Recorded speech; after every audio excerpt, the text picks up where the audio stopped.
Timeline, 5000 ans d'histoire, Richard Fremder.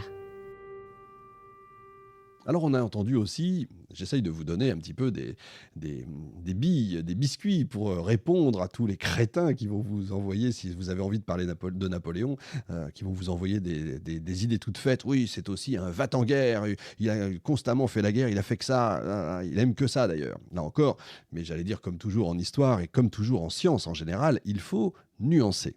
14 ans de conflit pour 15 ans de gouvernement, un tiers de son temps effectivement de pouvoir passer en campagne.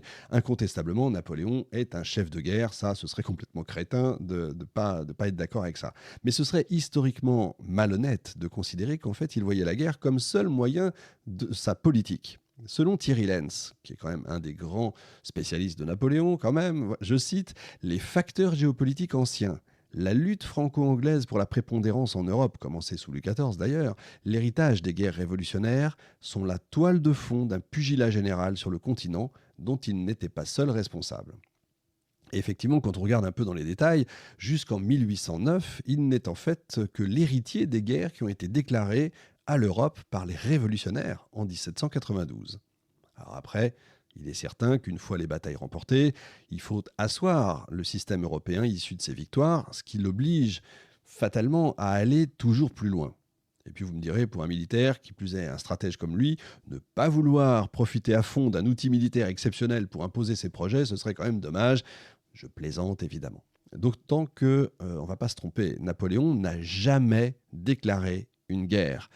Vous allez me dire, d'accord, et son intervention en Russie ? Eh bien, en fait, elle n'est due qu'au fait que le tsar a rompu le traité d'alliance en ne mettant pas en place le blocus continental. C'est là encore le tsar qui pousse à la guerre. Et puis, n'imaginez pas non plus une sorte d'Europe divisée en deux camps, le bien contre le mal. Il faut attendre l'automne 1813 pour qu'une coalition générale se forme contre la France. Avant ça, les autres puissances s'étaient très très bien accommodées de la prépondérance française et avaient même tenté d'en tirer le plus de bénéfices possible, je pense à l'Allemagne, etc. En réalité, c'est quoi ? C'est la cavalerie de Saint-Georges, c'est-à-dire l'argent anglais qu'il faut blâmer. Et surtout leur diplomatie qui a réussi quand même à réunir toute l'Europe pour faire chuter la France et son chef, et pas uniquement et loin de là pour des raisons politiques. N'allez pas non plus voir que des raisons politiques. C'est surtout et avant tout une guerre commerciale à outrance et même une lutte de puissance pour la domination de l'Europe et du monde. En fait, c'est l'Angleterre, la grande gagnante. C'est celle sur qui on devrait en réalité concentrer toutes nos attaques.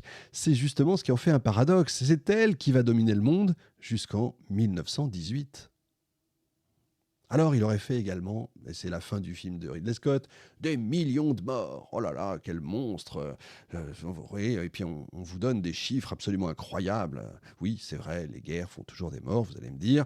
Celle auquel Napoléon a participé n'échappe évidemment pas à la règle. C'est une règle qui existe quand même depuis la nuit des temps, on est d'accord. Mais on parle donc de millions de morts dont il aurait été responsable. Il faut toujours, vous savez, gonfler les chiffres, le rendre comparable à celui des guerres mondiales ou des victimes du communisme, sans se soucier du tout des réalités historiques, pour choquer, pour appuyer toutes ces contre-vérités qui sont issues pour la plupart après la Première Guerre mondiale et le fameux « plus jamais ça » dont on sait qu'il a merveilleusement fonctionné. Le vrai chiffre, on l'a, il est parfaitement connu et ça n'a rien à voir. Entre 1800 et 1815, entre 800 000 et 1 million de Français ne sont pas effectivement revenus des campagnes militaires. Et dans les autres camps, un autre million et quelques, c'est 1,2 million. En clair, un peu plus de 2 millions d'Européens sont morts en 15 ans. C'est beaucoup, effectivement. Mais est-ce que c'est exceptionnel pour l'époque ? Parce que c'est comme tout. Allons-y, on va comparer. C'est pas hurler bêtement sur 2 millions de morts, en tout. On estime, par exemple, que les guerres de 30 ans et les guerres de 7 ans, donc guerre de 30 ans, c'est 1618-1648, les guerres de 7 ans, 1756-1663, auraient respectivement coûté la vie à, alors attention, guerre de 30 ans, 10 millions de morts, d'accord, et 1,5 million d'Européens. C'est quand même autre chose. Dans le même siècle, la guerre de sécession américaine, en 4 ans, va faire 620 000 morts. Celle de 14-18, allons-y, environ 19 millions de morts. Et celle de 39-45, plus de 50 millions. Je ne parle pas du communisme chinois et russe qui va faire au bas mot 20 millions de morts.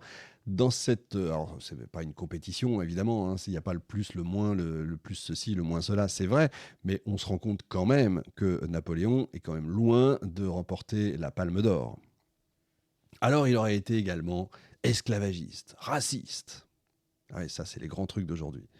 Par la loi du 20 mai, j'en ai beaucoup parlé dans le bouquin que j'avais écrit, mais je vais vous le redire, par la loi donc, du 20 mai 1802, Napoléon, effectivement, maintient l'esclavage dans les colonies où il n'a pas été aboli, essentiellement la Martinique et les possessions françaises de l'océan Indien. Quelques mois plus tard, il le rétablit dans toutes les colonies. C'est une mesure qui est accompagnée de la remise en vigueur de la législation de l'Ancien Régime, dont le fameux Code noir de 1685, dont il faudrait revenir, mais on le fera certainement dans une émission spéciale, parce qu'il faut revenir quand même sur ce Code noir dont on a là aussi entendu tout et n'importe quoi. Cette législation va rester en vigueur jusqu'à la chute de l'Empire, tout en n'étant pas appliquée. Et pour cause, la France va perdre toutes ses colonies entre 1803 et 1810. Elles ont été conquises par les Anglais, qui, eux, n'ont absolument pas aboli l'esclavage. Il faut quand même, là encore, le rappeler. Ces faits sont incontestables. Là encore, on va citer Lénine. Eh oui, c'est comme ça. Les faits sont têtus. Et ces faits peuvent interroger. Pourquoi Napoléon, qui avait jusqu'alors libéré les esclaves à Malte, il l'a fait aussi en Égypte, qui une fois au pouvoir avait obstinément refusé le rétablissement de l'esclavage, va-t-il changer d'avis à ce point-là ?